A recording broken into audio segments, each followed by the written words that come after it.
মোৰ বন্ধু-বান্ধৱীসকল তোমালোকে জানানে অসমীয়া ঋতু ছটাৰ নাম কি কি তেন্তে বলাচোন ইংৰাজী আৰু অসমীয়া ভাষাত ভালদৰে শিকি লওঁ অসমীয়া ঋতু হ'ল ছটা গ্ৰীষ্ম গ্ৰীষ্মক আমি ইংৰাজী ভাষাত কওঁ সামাৰ বৰ্ষা বৰ্ষাক আমি ইংৰাজী ভাষাত কওঁ মনসুন শৰৎ শৰতক আমি ইংৰাজী ভাষাত কওঁ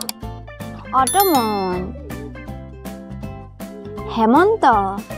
হেমন্তক আমি ইংৰাজী ভাষাত কওঁ লেট অটমন শীত শীতক আমি ইংৰাজী ভাষাত কওঁ উইন্টাৰ আৰু বসন্ত বসন্তক আমি ইংৰাজী ভাষাত কওঁ স্প্ৰিং সো ফ্ৰেন্ডছ আজিলৈ ইমানে যদি আমাৰ ভিডিওটো চাই ভাল পাইছে তেনে লাইক কৰিব চেনেলটোক সাবস্ক্ৰাইব কৰি দিব